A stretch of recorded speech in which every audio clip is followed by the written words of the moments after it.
Students, welcome back. We are here to discuss third and last part of fact-effect relationship. Before going on this particular lecture, I want to recall you guys that in past part of this relationship we have discussion about goal of this relationship, and that was the minimization of input cost through the different combination of resources or substitution of resources. इस relation का गोल यही था कि हमारे पास एक fixed level of output होता है, उसको हमको किस तरह से हम जो है अचीव करें कम से कम कॉस्ट में। उसके लिए हमको क्या करना होता है, रिसोर्सेज को कॉम्बिनेशन करना होता है, रिसोर्स को सब्स्टिट्यूट करना होता है। तो उसमें हमारा ऑब्जेक्टिव था कि हम कैसे जो है लिस्ट कॉस्ट कॉम्बिनेशन को अचीव करें, सो दैट कि हमारा कॉस्ट जो है उस पार्टिकुलर लेवल ऑफ आउटपुट को अचीव करने के लिए जो है सबसे कम हमारा रहे। कॉस्ट मिनिमाइजेशन उसका मेन कंपोनेंट था। तो आज हम यहाँ पे यही बात करेंगे कि कैसे हम लिस्ट कॉस्ट कॉम्बिनेशन जो है वो अचीव कर सकते हैं जब हम दो रिसोर्सेज को आपस में कंबाइन करें। तो हम यहाँ पे ये सबसे पहले बताना चाहेंगे कि दो रिसोर्सेज के या बहुत सारे रिसोर्सेज का बहुत सारे कॉम्बिनेशन हो सकते हैं। There are innumerable possible combinations of factors which can be used to produce a particular level of output। कहने का मतलब यह है कि एक पर्टिकुलर लेवल ऑफ आउटपुट को प्राप्त करने के लिए अनगिनत जो है हमारे पास रिसोर्स कॉम्बिनेशन हो सकते हैं। अब समस्या कहाँ आती है? The problem is that to find out a combination of input which should cost the least, means cost minimization problem arises here। कि आपको ऐसा कॉम्बिनेशन को सिलेक्ट कर, कॉम्बिनेशन तो आपने बना लिया कि 10 कॉम्बिनेशन आप गए आपके पास दो रिसोर्सेज के, लेकिन कौन सा बेस्ट है ये आप कैसे पता करेंगे? तो उसके लिए 3 मेथड्स जो है सजेस्ट किए गए हैं। Simple arithmetical calculation, algebraic method और ग्राफिकल मेथड।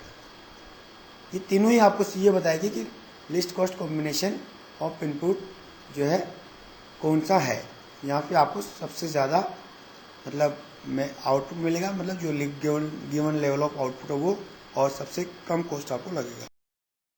तो फर्स्ट जो मेथड है वो है सिंपल अरिथमेटिकल कैलकुलेशंस। ये बहुत सिंपल मेथड है, इसमें आपको कुछ करना नहीं होता है। इसमें सबसे पहले आपको क्या है कि जो cost of all possible combination है वो आपको कैलकुलेट कर लेनी होती है। ठीक है, तो जैसे आपके पास x1 x2 के कॉम्बिनेशन बने हुए हैं, अब इनका आपको x1 का और x2 का प्राइसेस क्या है उसको आपको उसकी क्वांटिटी से मल्टीप्लाई कर देना है, तो आपको हर कॉम्बिनेशन का कॉस्ट यहाँ पे आ जाएगा।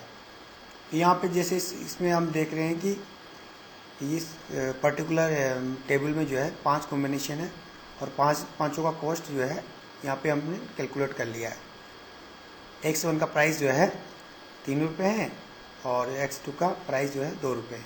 तो इसको हमने उसकी क्वांटिटी से मल्टीप्लाई कर लिया और आपको टोटल कॉस्ट मिल गई। अब सिंपल से हमने देख लिया कि किसमें सबसे कॉस्ट कम आ रही है, उसको हमने जो है सिलेक्ट कर लिया। मतलब this is the simple arithmetical method which can help us to find out the least cost combination. वो सिंपल है। इसमें अब इस मेथड के आधार पे हम बोल सकते हैं कि अगर 3 यूनिट ऑफ x1 और 8 यूनिट ऑफ x2 की हम अगर लगाएं प्रोडक्शन में, तो हमको जो हमारा गिवन लेवल ऑफ आउटपुट है वो सबसे कम कॉस्ट में जो कि 25 रुपये है उसमें आपको मिल जाएगा। This is for just example. तो फर्स्ट मेथड बहुत सिंपल है। दूसरा मेथड है अलजेब्रिक मेथड। इसके भी 3 इंपॉर्टेंट स्टेप है, बहुत आसान है। इसीलिए मैंने आपको पहले सारी टर्मिनोलॉजी जो है मैंने पहले आपको डिफरेंट वीडियोज़ में मैंने बता दी, और अगर वो टर्मिनोलॉजी आप सीख लिए तो आपको ऑटोमेटिक ये सब चीज़ें, अब देखिए 2 मिनट का काम है, इसको आपको समझ में आ जाएगा। In this first compute margin rate of technical substitution, जो MRTS वो हमने कैलकुलेट कर लेंगे। कैलकुलेट करने में फॉर्मूला यहाँ दे रखा है कि MRTS of x1 for x2 equal to delta x2 divided by delta x1। अगर हमको MRTS कैलकुलेट करनी है, MRTS कैलकुलेट करनी है x2 की x1 के लिए, तो हमारे पास फॉर्मूला क्या होगा, MRS of x2 for x1 is equal to delta x1 divided by delta x2। ये सिंपल। हमने आपको एग्जाम्पल के लिए सिर्फ एक ले सकते हैं, पहला वाला भी ले सकते हैं, लेकिन अगर आपको दूसरे वाले को रिप्लेस करना पड़े उससे, तो आपको ये फॉर्मूला थोड़ा सा चेंज हो जाएगा, वो पहले आ जाएगा, वो बाद में चला जाएगा। बहुत सिंपल है। फिर उसके बाद हमको क्या करना है, compute price ratio as below. अब आपको जो है प्राइस रेशियो जो है, एक्चुअली तो इनवर्स प्राइस रेशियो होता है, तो इनवर्स प्राइस रेशियो हमको जो है इसमें कैलकुलेट करना होता है। इनवर्स प्राइस रेशियो के लिए आपको कुछ नहीं करना है। प्राइस रेशियो क्या होता है, price of x1 divided by price of x2। अगर आप कैलकुलेट कर रहे हैं MRTS of x1 for x2 तो यह होगा, और अगर आप कैलकुलेट कर रहे हैं MRS of x2 for x1 तो आपका PR रेशियो हो जाएगा Px2 डिवाइडेड बाई Px1। इस सिंपल से आपको, इससे आपको उसका प्राइस रेशियो मिल जाएगा। अब तीसरा क्या है, आपको इनको इक्वेट करना है, दोनों को आप इक्वेशन को दोनों को इक्वेट कर देना है, और आपको आपका लिस्ट कॉस्ट कॉम्बिनेशन आ जाएगा। कहाँ मिलेगा, the least cost combination is obtained where MRS is equal to price ratio. जो प्राइस रेशियो है उसके पास जो है उसके इक्वल हो जाएगा आपका MRS, तो आपका लिस्ट कॉस्ट कॉम्बिनेशन हो जाएगा। 3 स्टेप है इसमें। This is all about algebraic method. अब आता है third and most important, graphical method. Graphical method में क्या करते हैं, इसमें हम ग्राफ के द्वारा बताते हैं कि कौन सा जो है लिस्ट कॉस्ट कॉम्बिनेशन का पॉइंट है। तो इसके लिए सबसे पहले आपको क्या करना है, आइसो कॉस्ट लाइन और आइसो क्वांट कर्व, जो हमने आपको ऑलरेडी बता दिया कि क्या होता है, कैसे होता है, कैसे बनाया जाता है, कैसे उसको ड्रॉ किया जाता है। तो इसमें सबसे पहले जो है आइसो कॉस्ट लाइन और आइसो क्वांट कर्व को एक ही ग्राफ में ड्रॉ करना है। एक ही ग्राफ में दोनों को ड्रॉ करेंगे तो यहाँ पे जो आइसो कॉस्ट लाइन होगा वो क्या शो करता है, MRS, जो हमने अभी पिछली बार में कहा था कि slope of isoquant indicate MRS between 2 resources, और slope of isocost line क्या शो करता है, इनवर्स प्राइस रेशियो, जो हमने जस्ट बात किया था।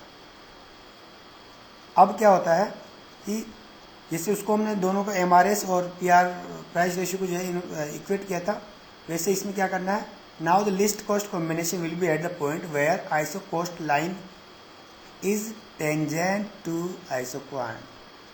मतलब जहाँ पे आइसो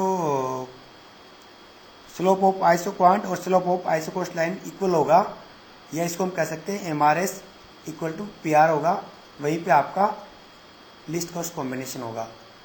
इसको हम ये कह सकते हैं कि जहाँ पे आपका iso quant iso cost line को टच करेगा, वही आपका जो है ये होगा लिस्ट कॉस्ट कॉम्बिनेशन पॉइंट होगा।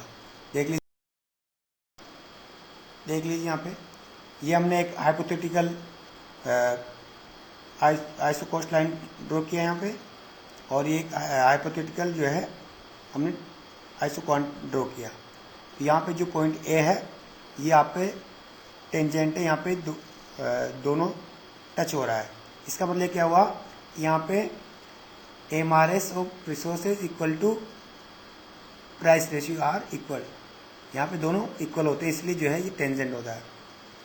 इसलिए यहाँ पे जो है लिस्ट कॉस्ट कॉम्बिनेशन होता है। इसका मतलब ये हुआ कि L0 और K0 मतलब कैपिटल और लेबर जो है आपको इतना यूज़ करना चाहिए, और आपको दोनों को इस रेशियो में यूज़ करेंगे तो आपको बेस्ट आउटपुट मिलेगा, मतलब आपको सबसे कम कॉस्ट पड़ेगा।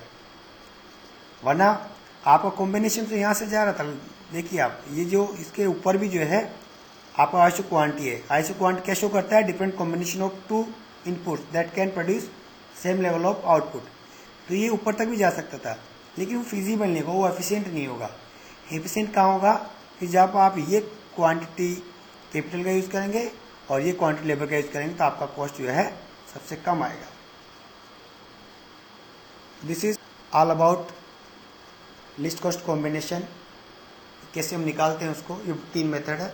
अब हम अगर इसको पूरे तीनों पार्ट को समराइज करें तो ये है कि इसमें जो सबसे इम्पोर्टेंट है वो है आपका iso quant, iso cost line and types of factor substitution, वो कितने प्रकार का होता है, यही इंपॉर्टेंट है। क्वेश्चन तो जो आता है वो आइसो क्वांट और आइसो कॉस्ट लाइन और डिफरेंट जो टर्म्स उन्हीं में क्वेश्चन बनता है। बड़ा क्वेश्चन इनमें से नहीं बनता आपके एग्जाम के लिए। सो आप बेसिक कंसेप्ट पे ज़्यादा फोकस करिए, और बेसिक कंसेप्ट पे फोकस करेंगे तो बाकी चीज़ें तो आपको ऑटोमेटिकली समझ में आ जाएगी। So thank you guys, thank you for watching, thank you for being with me, and stay safe, stay happy. See you in next lecture. Thank you.